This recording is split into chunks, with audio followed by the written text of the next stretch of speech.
ஆண்டவராகிய இயேசு கிறிஸ்துவின் நாமத்தினாலே உங்கள் யாவருக்கும் என் அன்பின் வாழ்த்துக்கள். எல்லோரும் சந்தோஷமா இருக்கிறீங்களா? சந்தோஷமா இருங்கள். எப்பொழுதும் கர்த்தருக்குள் சந்தோஷமாயிருங்கள். வாங்கள், இன்றைய தேவனுடைய வார்த்தை, நீங்கள் சஞ்சலப்பட வேண்டாம். இன்றைய தேவனுடைய வார்த்தை, நீங்கள் சஞ்சலப்பட வேண்டாம். வாங்கள், தேவனுடைய வார்த்தையை பொறுமையாக, நிதானமாக, விசுவாசத்துடன் நாம் கேட்போம். என்னை இவ்விடத்தில் வரும்படி விற்று போட்டதினால் நீங்கள் சஞ்சலப்பட வேண்டாம். அது உங்களுக்கு விசனமாயும் இருக்கவும் வேண்டாம்.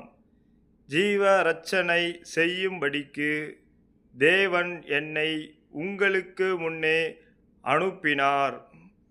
ஆதியாகமம் 45 அதிகாரம் 5 இன்றைய தேவனுடைய வார்த்தை என்ன சொல்கிறது என்றால், நீங்கள் சஞ்சலப்பட வேண்டாம். நீங்கள் எதை குறித்தும் சஞ்சலப்பட வேண்டாம். கடன் என்ற சஞ்சலம் வேண்டாம். வியாதி இருக்கே என்று நீங்கள் சஞ்சலப்பட வேண்டாம். கணவன் இப்படி அமைந்து விட்டார் என்று நீங்கள் சஞ்சலப்பட வேண்டாம். மனைவி இப்படி அமைந்து விட்டார்களே என்று நீங்கள் சஞ்சலப்பட வேண்டாம். விசனமும் அடைய வேண்டாம். வீடு இல்லையே என்று நீங்கள் சஞ்சலம் அடைய வேண்டாம். இடங்கள் இல்லை என்று நீங்கள் சஞ்சலம் அடைய வேண்டாம். வாகனங்கள் இல்லை என்று நீங்கள் சஞ்சலம் அடைய வேண்டாம். நகைகள் இல்லையே என்று சஞ்சலம் அடைய வேண்டாம். விசனமும் அடைய வேண்டாம். தேவன் என்னை உங்களுக்கு முன்னே அனுப்பினார் என்று விசுவாசிங்கள்.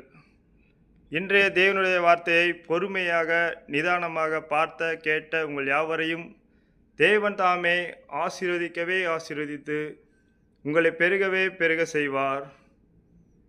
Thank you friends. மறக்காமல் சப்ஸ்கிரைப் பண்ணுங்கள், லைக் பண்ணுங்கள், கமெண்ட் பண்ணுங்கள். எதை செய்தாலும் தேவனுக்கென்று செய்யுங்கள். தேவ நாம மகிமைப்பட செய்யுங்கள்.